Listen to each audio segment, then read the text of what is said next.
Hello everyone, welcome to Neso school. हम पढ़ रहे हैं चैप्टर 2 नेशनलिज्म इन इंडिया का third topic towards civil disobedience. पिछले लेक्चर में हमने समझा था उन दो फैक्टर्स के बारे में जिनके वजह से इंडियन पॉलिटिक्स शेप हुई इन लेट 1920s। पिछले लेक्चर में हमने सबसे पहले फैक्टर के बारे में पढ़ा था जो था द इकोनॉमिक डिप्रेशन, जहां हमने समझा था कि कैसे इकोनॉमिक डिप्रेशन के वजह से इंडियन पॉलिटिक्स शेप हुई। आज के इस लेक्चर में हम आगे बढ़ेंगे और पढ़ेंगे दूसरे फैक्टर के बारे में जिसका नाम है द साइमन कमीशन। तो देख लेते हैं इस लेक्चर के टॉपिक्स। हमारे इस लेक्चर का एक ही टॉपिक होने वाला है जिसका नाम है द साइमन कमीशन, और ये टॉपिक आपके चैप्टर में यहाँ से लेकर अगले पेज में यहाँ से यहाँ तक दिया गया है। इसी टॉपिक से रिलेटेड दो और भी इंसिडेंट्स के बारे में आपके चैप्टर में दिया गया है जिनको हम इसी टॉपिक में कवर करेंगे। तो बिना किसी देरी के शुरू करते हैं। जैसा कि हमने पिछले लेक्चर में पढ़ा था कि दो ऐसे फैक्टर्स इंडिया में इमर्ज हुए थे जिन्होंने लेट 1920s में इंडियन पॉलिटिक्स को शेप किया था। सबसे पहला फैक्टर था द इकोनॉमिक डिप्रेशन, जहां पर हमने पढ़ा था कि किस तरीके से इकोनॉमिक क्राइसिस के वजह से इंडियन पॉलिटिक्स शेप हुई थी। और दूसरा फैक्टर था द साइमन कमीशन, जहां पर मैंने आप सभी को बताया था कि कैसे 1927 में एक कमीशन को क्रिएट किया गया था जिसने इंडियन पॉलिटिक्स को शेप किया था इन लेट 1920s। सबसे पहले फैक्टर के बारे में हम ऑलरेडी अच्छे से पढ़ चुके हैं और आज हम कवर करने वाले हैं दूसरे फैक्टर को जो है द साइमन कमीशन। तो आगे बढ़ते हैं और समझ लेते हैं साइमन कमीशन के बारे में। तो जिस समय 1927 में हमारे देश में आर्थिक रूप से काफी परेशानियों का सामना लोगों को करना पड़ रहा था, उसी समय ब्रिटेन में न्यू टोरी गवर्नमेंट ने कॉन्स्टिट्यूट किया था एक कमीशन को। कौन सी कमीशन को? एक स्टैट्यूटोरी कमीशन को अंडर सर जॉन साइमन। तो 1927 में टोरी गवर्नमेंट का मतलब क्या हुआ? Conservative government. तो उस समय ब्रिटेन में कंजर्वेटिव पार्टी रूल में आई थी, कंजर्वेटिव पावर ने अपनी सरकार बनाई थी, जिसके बाद उन्होंने क्रिएट किया था एक कमीशन को। अब यहाँ पर कंजर्वेटिव को टोरी क्यों बोला गया है? क्योंकि कंजर्वेटिव्स के लिए टोरी शब्द का इस्तेमाल किया जाता है। जो भी लोग कंजर्वेटिज्म को सपोर्ट करते हैं या जो भी कंजर्वेटिव पार्टी ब्रिटेन में होती थी, उनके लिए टोरी शब्द का ही इस्तेमाल किया जाता है। तो इसीलिए उस समय जो कंजर्वेटिव पार्टी जीती थी और जिन्होंने अपनी सरकार बनाई थी, उन्हें यहाँ पर टोरी गवर्नमेंट बोला गया है। तो इसी कंजर्वेटिव गवर्नमेंट ने इस कमीशन को फॉर्म किया था। किस कमीशन को? एक स्टैट्यूटोरी कमीशन को। इसका मतलब क्या होता है? स्टैट्यूटोरी का मतलब होता है लीगल, मतलब कि वैधानिक। एक ऐसी कमीशन, एक ऐसी कमिटी जो कि लीगली बनाई गई हो। तो एक लीगल कमीशन को इन्होंने फॉर्म किया था और इस कमीशन को किसने लीड किया था? सर जॉन साइमन ने, जिसके वजह से इस कमीशन को बोला जाता है द साइमन कमीशन। तो अब हमने यहाँ पर समझ लिया है कि साइमन कमीशन को कब फॉर्म किया गया और किसने इस कमीशन को क्रिएट किया। तो अब आगे बढ़ते हैं और ये समझ लेते हैं कि आखिर इस कमीशन को क्यों क्रिएट किया गया, क्यों कॉन्स्टिट्यूट किया गया इन 1927। इस कमीशन को फॉर्म करने के पीछे कई सारे रीजंस थे। सबसे पहला मेजर रीजन ये था कि इंडिया में उस समय काफी ज्यादा नेशनलिस्ट मूवमेंट्स की शुरुआत हो चुकी थी और इन्हीं मूवमेंट्स को रोकने के लिए, संभालने के लिए इस कमीशन को फॉर्म किया गया था। कैसे संभालने के लिए? यहाँ पे ब्रिटिश सरकार ने सोचा कि एक ऐसी कमीशन को फॉर्म करना चाहिए जो कमीशन इंडिया में जाकर ये देखेगी कि किस तरीके से ब्रिटिश सरकार वहां पर रूल कर रही है। जो कॉन्स्टिट्यूशनल सिस्टम इन्होंने क्रिएट किया था 1919 में under government of India act, उसको किस तरीके से फंक्शन किया जा रहा है। तो यहाँ पर इसी बात को रिव्यू करने के लिए इस कमीशन को फॉर्म किया गया था। साथ ही साथ इस कमीशन का काम था कि ये सजेशंस दे, रिफॉर्म्स के लिए रिकमेंडेशंस दे ब्रिटिश सरकार को। यहाँ पर एक और बड़ा रीजन था जिसकी वजह से इस कमीशन को फॉर्म किया गया था, और वो रीजन ये था कि 1919 में जो एक्ट इंडिया में लाया गया था उसमें ये लिखा गया था कि आज से कुछ सालों बाद एक ऐसी ही लीगल कमीशन को फॉर्म किया जाएगा जो कि चेक करेगी और रिव्यू करेगी functioning of the constitutional system को इन इंडिया, और साथ ही साथ चेंजेस को सजेस्ट करेगी और रेकमेंड करेगी। तो इन रीजंस के वजह से इस कमीशन को फॉर्म किया गया इन 1927। तो कौन कौन से रीजंस थे, कौन कौन से पर्पसेस थे जिनके लिए इस कमीशन को फॉर्म किया गया? सबसे पहले ये एक रिस्पॉन्स था टू द नेशनलिस्ट मूवमेंट। उसके बाद फंक्शनिंग को चेक करने के लिए ऑफ कॉन्स्टिट्यूशनल सिस्टम इसे फॉर्म किया गया, और साथ ही साथ चेंजेस को और रिफॉर्म्स को सजेस्ट करने के लिए, रेकमेंड करने के लिए। अब जब इस कमीशन को फॉर्म किया गया इन 1927 तो उससे कई सारे इंडियंस को परेशानी हुई और सभी इंडियन लीडर्स साइमन कमीशन के खिलाफ, साइमन कमीशन के विरुद्ध खड़े हुए। अब क्या रीजंस थे जिनके वजह से इंडियंस को साइमन कमीशन से प्रॉब्लम थी? चलिए ये समझ लेते हैं। सबसे पहला और इम्पोर्टेंट रीजन ये था कि इस कमीशन में, जिसमें टोटल 7 मेंबर्स थे, इस कमीशन में ऑफ 7 मेंबर्स एक भी इंडियन मेंबर नहीं था।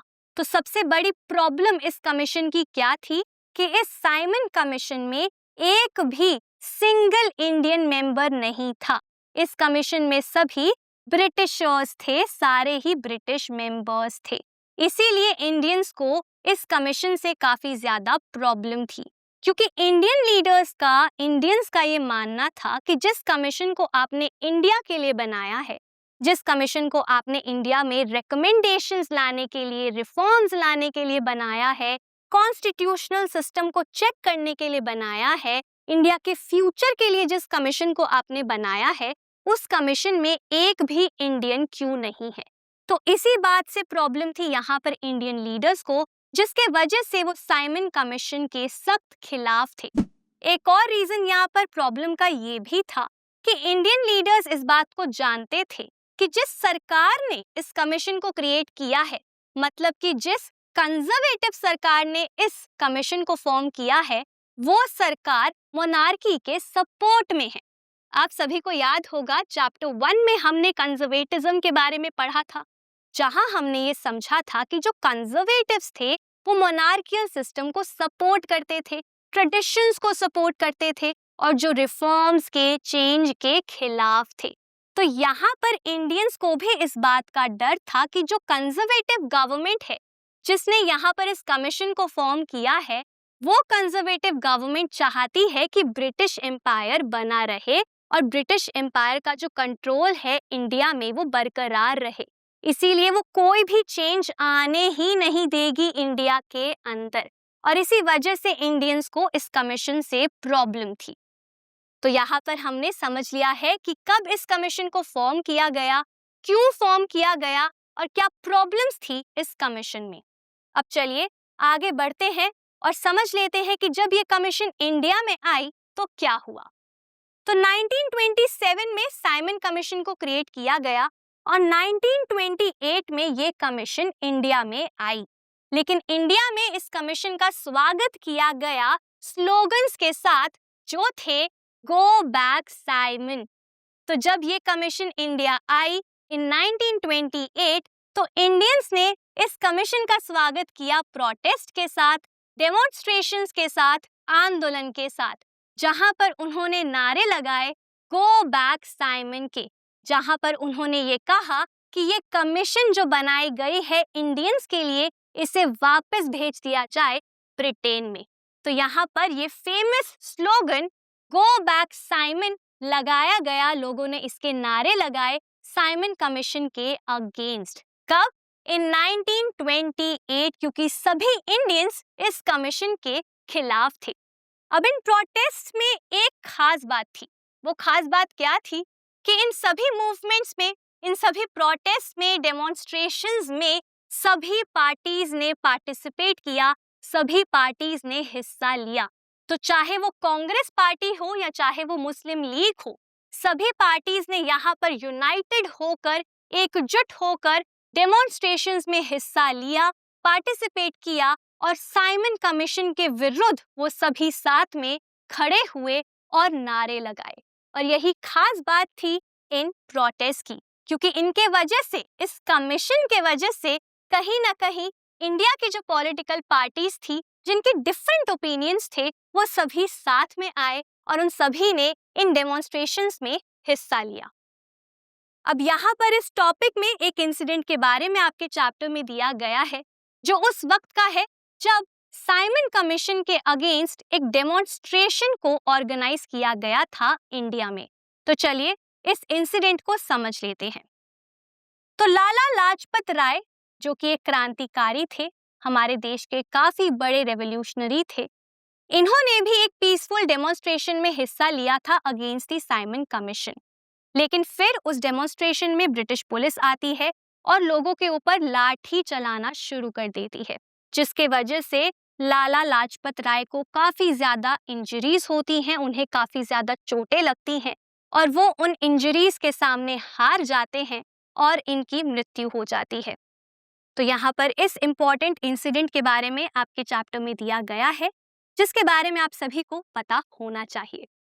तो अब हमने एक एग्जाम्पल भी देख लिया है, एक ऐसे ही डेमोन्स्ट्रेशन का जिसमें एक रेवोल्यूशनरी ने हिस्सा लिया और किस तरीके से उसी में इनकी जान चली गई। अब आगे बढ़ते हैं और समझ लेते हैं साइमन कमीशन के बारे में कि किस तरीके से अब ब्रिटिश गवर्नमेंट ने रिएक्ट किया इन प्रोटेस्ट के अगेंस्ट। तो जब 1928 में गो बैक साइमन के नारे लगाए गए और जब ब्रिटिश सरकार ने देखा कि किस तरीके से सभी लोग साइमन कमीशन के अगेंस्ट हैं और ब्रिटिश सरकार के अगेंस्ट लोग होते जा रहे हैं, तो यहाँ पर जो इंडिया के वाइस रॉय थे, कौन थे इंडिया के वाइस रॉय? Lord Irwin. तो जो लॉर्ड अर्विन थे, यहाँ पर वो कोशिश करते हैं इंडियंस के सपोर्ट को जीतने की, इंडियंस को मनाने की, इम्प्रेस करने की। तो यहाँ पर जब ये देखते हैं कि कैसे इंडिया में काफी ज्यादा मूवमेंट्स को ऑर्गेनाइज किया जा रहा है साइमन कमीशन के अगेंस्ट, तो यहाँ पर लॉर्ड अर्विन क्या करते हैं? लोगों का विश्वास जीतने के लिए, उनका सपोर्ट हासिल करने के लिए इंडियंस को कुछ ऑफर्स देते हैं। कौन सी ऑफर्स देते हैं? वेग ऑफर्स देते हैं। वेग का मतलब क्या होता है? अस्पष्ट। मतलब कि कोई ऐसी चीज, कोई ऐसी बात जो कि अनक्लियर हो, अनस्पेसिफिक हो, मतलब कि स्पष्ट ना हो, उसी को वेग बोला जाता है।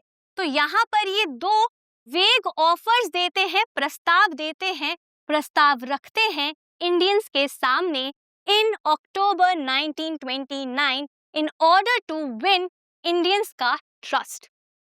अब यहाँ पर ये कौन कौन सी ऑफर्स सामने रखते हैं और क्यों इन ऑफर्स को वेग ऑफर बोला गया है, ये समझ लेते हैं। सबसे पहली ऑफर यहाँ पर लॉर्ड अर्विन रखते हैं कि इंडिया को हम एक डोमिनियन का स्टेटस दे देंगे, एक डोमिनियन का दर्जा दे देंगे। अब यहाँ पर डोमिनियन का मतलब क्या होता है? डोमिनियन का मतलब होता है अधिराज, मतलब कि हाफ इंडिपेंडेंस, उसी को डोमिनियन बोला जाता है। और डोमिनियन स्टेटस का मतलब क्या हुआ? डोमिनियन स्टेटस का मतलब हुआ कि एक देश को, एक स्टेट को ऐसा दर्जा दिया जाएगा, ऐसा स्टेटस दिया जाएगा जिसमें वो देश के लोग अपने लिए सरकार बना पाएंगे, अपने आप को गवर्न कर पाएंगे, अपने इंटरनल मैटर्स के लिए वो डिसीजंस भी ले सकेंगे, लेकिन फिर भी उनके ऊपर कंट्रोल रहेगा किसी और का। तो फॉर एग्जाम्पल यहाँ पर बोला गया कि जब हम इंडिया को डोमिनियन स्टेटस देंगे तो मतलब हम इंडियंस को, मतलब हम इंडिया को एक ऐसा स्टेट बना देंगे जिसमें लोगों के पास अपने आप को गवर्न करने की पावर्स होंगी, जहां पर वो अपनी सरकार बना पाएंगे, अपने इंटरनल मैटर्स के लिए वो डिसीजन भी ले पाएंगे। लेकिन असली कंट्रोल इंडिया के ऊपर फिर भी होगा ब्रिटिशर्स का। तो इंडिया को सॉवरेनिटी दे दी जाएगी, लेकिन फुल सॉवरेनिटी नहीं, फुल आजादी नहीं, और इंडिया हिस्सा रहेगा ब्रिटिश एम्पायर का ही। और इंडिया के लिए हेड ऑफ द स्टेट कौन होगा?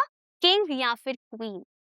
तो डोमिनियन स्टेटस का मतलब क्या हुआ कि एक देश को सेल्फ गवर्नेंस की पावर तो दे दी जाएगी, लेकिन उस देश के ऊपर कंट्रोल अभी भी ब्रिटिशर्स का ही होगा। और ऐसे ही डोमिनियंस को ब्रिटिश डोमिनियंस बोला जाता है। ठीक है, तो यहाँ पर ये ऑफर दी गई कि इंडिया को भी एक डोमिनियन का स्टेटस दे दिया जाएगा, जहां पर इंडियंस अपने लिए सरकार बना पाएंगे, लेकिन वो हिस्सा रहेंगे ब्रिटिश एम्पायर का ही। अब यहाँ पर इस ऑफर को वेग ऑफर क्यों बोला गया है, अस्पष्ट क्यों बोला गया है? क्योंकि यहाँ पर इन्होंने ये तो ऑफर दे दी कि हम इंडिया को एक डोमिनियन का स्टेटस दे देंगे, लेकिन इन्होंने ये नहीं बताया कि कब इंडिया को ये स्टेटस दिया जाएगा। इन्होंने डेट, टाइम कुछ भी स्पेसिफाई नहीं किया, स्पष्ट रूप से ये नहीं बताया कि आखिर ये स्टेटस इंडिया को कब दिया जाएगा। इसीलिए इस ऑफर को वेग ऑफर बोला गया है। तो सबसे पहली ऑफर इन्होंने क्या दी कि इंडिया को एक डोमिनियन का स्टेटस दे दिया जाएगा। अब यहाँ पर दूसरी ऑफर क्या थी कि एक राउंड टेबल कॉन्फ्रेंस को ऑर्गेनाइज किया जाएगा, जिसमें डिस्कशंस होगी इंडिया के फ्यूचर कॉन्स्टिट्यूशन की। तो दूसरी ऑफर ये क्या देते हैं कि हम एक राउंड टेबल कॉन्फ्रेंस को ऑर्गेनाइज करेंगे, जिसमें इंडियन मेंबर्स भी होंगे, ब्रिटिश मेंबर्स भी होंगे, और वो सब मिलकर डिस्कशंस करेंगे किसके लिए? इंडिया के फ्यूचर कॉन्स्टिट्यूशन के लिए, फ्यूचर संविधान के लिए। अब यहाँ पर इसे भी वेग ऑफर बोला गया है। क्यों? क्योंकि ये भी स्पष्ट नहीं किया गया कि कब डिस्कशन होगी इंडिया के फ्यूचर कॉन्स्टिट्यूशन की, मतलब कि कब ऑर्गेनाइज किया जाएगा इस कॉन्फ्रेंस को। इसीलिए इन ऑफर्स को वेग ऑफर बोला गया है। तो यहाँ पर लॉर्ड अर्विन ये दो ऑफर्स देते हैं इंडियंस को। अब क्या रिएक्शन होता है इंडियन लीडर्स का इसके लिए, चलिए ये समझ लेते हैं। सबसे पहले समझ लेते हैं रिएक्शन उन लीडर्स का जो कि रैडिकल्स थे, जिनके बारे में हमने पिछले लेक्चर्स में पढ़ा है। तो कांग्रेस के अंदर जो रैडिकल लीडर्स थे, जैसे कि जवाहरलाल नेहरू और सुभाष चंद्र बोस, वो सैटिस्फाइड नहीं थे, वो बिल्कुल भी संतुष्ट नहीं थे इन ऑफर्स से, और अब वो और भी ज्यादा एसर्टिव हो चुके थे। एसर्टिव होने का मतलब क्या हुआ कि वो अब और भी ज्यादा मजबूत तरीके से खड़े हो रहे थे अपने ओपिनियंस के लिए।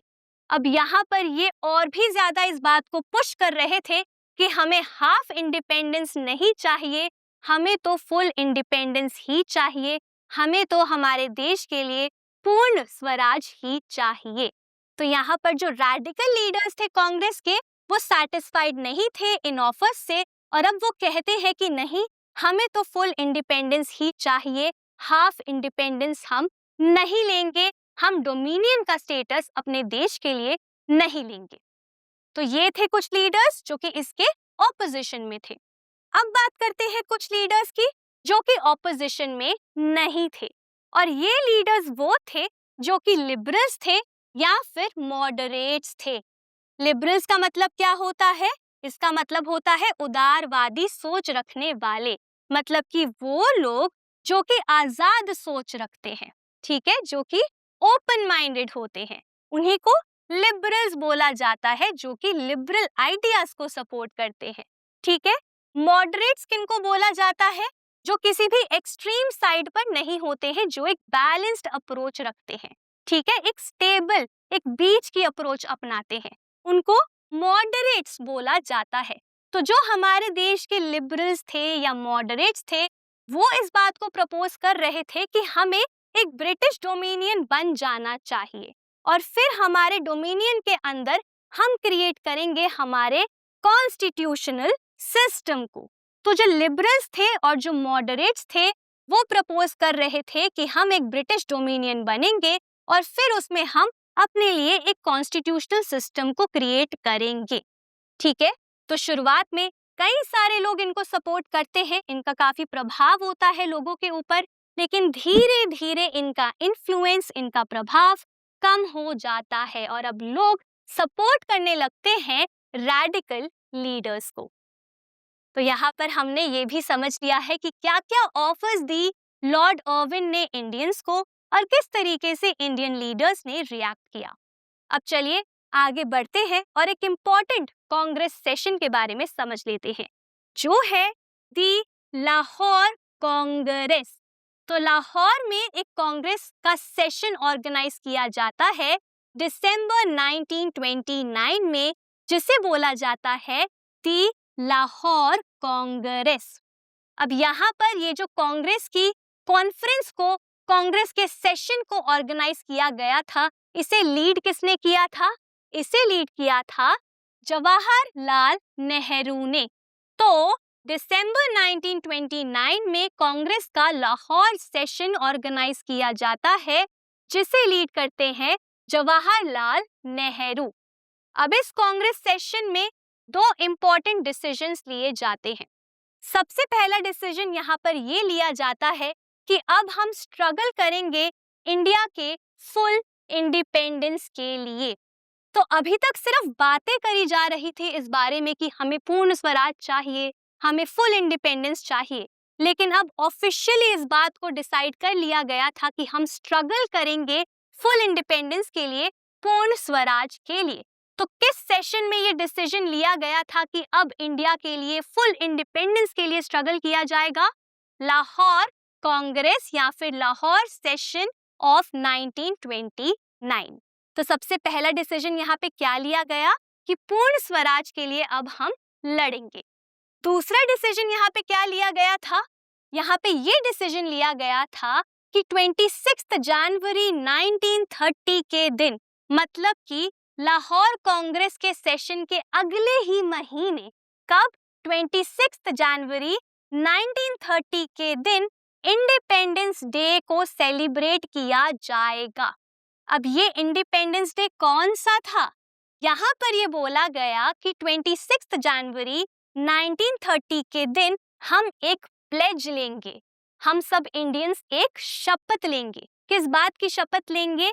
कि अब हम स्ट्रगल करेंगे, हम प्रोटेस्ट को ऑर्गेनाइज करेंगे, हम मेहनत करेंगे अपने देश की कंप्लीट आजादी के लिए। तो शपथ के लिए यहाँ पे बोला गया कि 26 जनवरी 1930 होगा हमारा इंडिपेंडेंस डे, जब हम प्लेज लेंगे कि हम स्ट्रगल करेंगे कंप्लीट इंडिपेंडेंस के लिए। इस प्लेज के बारे में आपके चैप्टर में यहाँ इस सोर्स में दिया गया है। तो लाहौर कांग्रेस में दो इम्पोर्टेंट डिसीजंस लिए गए। सबसे पहला डिसीजन कि अब हम डिमांड करेंगे पूर्ण स्वराज की, फुल इंडिपेंडेंस की, और दूसरा डिसीजन ये कि 26 जनवरी 1930 के दिन हम सेलिब्रेट करेंगे इंडिपेंडेंस डे को, जहां पर हम प्लेज लेंगे, जहां पर हम शपथ लेंगे कि हम स्ट्रगल करेंगे हमारे पूर्ण स्वराज के लिए। इसीलिए ये सेशन आप सभी के लिए बहुत एग्जाम पॉइंट ऑफ व्यू से इम्पोर्टेंट है। अब यहाँ पर हमने ये भी समझ लिया कि लाहौर कांग्रेस क्या था। अब चलिए आगे बढ़ते हैं। तो जब 26 जनवरी 1930 के दिन लोगों को इकट्ठा किया जाता है सेलिब्रेट करने के लिए इंडिपेंडेंस डे को, प्लेज लेने के लिए, शपथ लेने के लिए कि अब हम इंडिया के फुल इंडिपेंडेंस के लिए स्ट्रगल करेंगे, तो उस दिन कांग्रेस के लीडर्स और महात्मा गांधी ये ऑब्जर्व करते हैं कि बहुत सारे लोग इस सेलिब्रेशन में पार्टिसिपेट नहीं करते हैं। तो यहाँ पर देखा जाता है कि किस तरीके से काफी कम अटेंशन मिलता है इस सेलिब्रेशन को, जहाँ पर प्लेज ली गई थी कि हम आजादी के लिए स्ट्रगल करेंगे।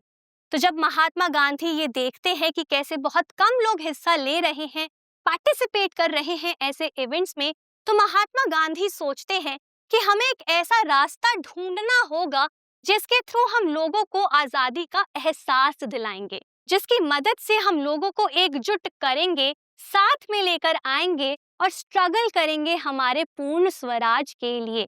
तो यहाँ पर महात्मा गांधी क्या सोचते हैं कि हमें फ्रीडम के एब्स्ट्रैक्ट आइडिया को जोड़ना होगा किसी कंक्रीट इशू के साथ जो लोग हर रोज फेस करते हैं।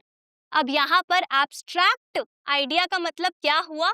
आप सबको याद होगा चैप्टर 1 में हमने एब्स्ट्रैक्ट आइडियाज के बारे में पढ़ा था। ये कौन से आइडियाज होते हैं? ये वो आइडियाज होते हैं जिन्हें हम देख नहीं सकते, सुन नहीं सकते, टच नहीं कर सकते, लेकिन सिर्फ महसूस कर सकते हैं। उन्हीं आइडियाज को एब्स्ट्रैक्ट आइडियाज बोला जाता है। जैसे कि आजादी, आजादी के आइडिया को आप देख नहीं सकते, छू नहीं सकते, सुन नहीं सकते, सिर्फ महसूस कर सकते हैं। तो यहाँ पे गांधी जी कहते हैं कि हमें फ्रीडम के एब्स्ट्रैक्ट आइडिया को जोड़ना होगा किसी कंक्रीट इशू के साथ। कंक्रीट का मतलब क्या होता है? ठोस या फिर रियल।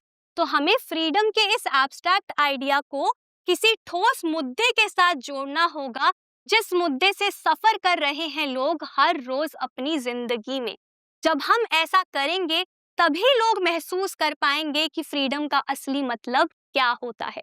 तो हमें क्या करना होगा?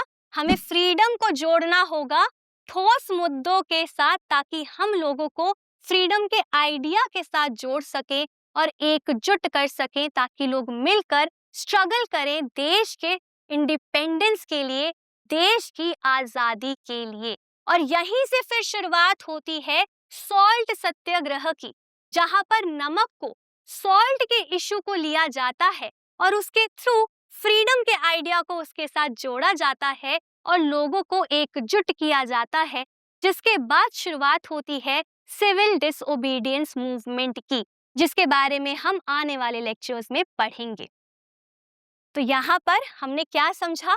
यहाँ पर हमने ये समझा कि कैसे जब साइमन कमीशन इमर्ज हुआ, जब साइमन कमीशन को क्रिएट किया गया, तो उसके वजह से इंडिया में सभी पॉलिटिकल पार्टी साथ में आई, लोग एकजुट हुए और साइमन कमीशन के खिलाफ लोगों ने अपनी आवाज उठाई। और कैसे साइमन कमीशन के वजह से ही फुल इंडिपेंडेंस का आइडिया फाइनलाइज किया गया और एक्सेप्ट किया गया कांग्रेस के लाहौर सेशन में। इसीलिए ये बन जाता है दूसरा फैक्टर जिसके वजह से इंडियन पॉलिटिक्स शेप हुई इन लेट 1920s। तो इसी के साथ हमने दोनों ही फैक्टर्स कंप्लीट कर लिए हैं, जिनके वजह से इंडियन पॉलिटिक्स बदली, इंडियन पॉलिटिक्स चेंज हुई इन लेट 1920s। इसी के साथ हमारा आज का ये टॉपिक, जिसका नाम था द साइमन कमीशन, यहीं पे खत्म होता है। मैं उम्मीद करती हूँ ये टॉपिक आपको अच्छे से समझ आ गया होगा। आज के लिए बस इतना ही। अब मैं मिलूंगी आपसे अगले लेक्चर में एक नए और इंटरेस्टिंग टॉपिक के साथ। Thank you.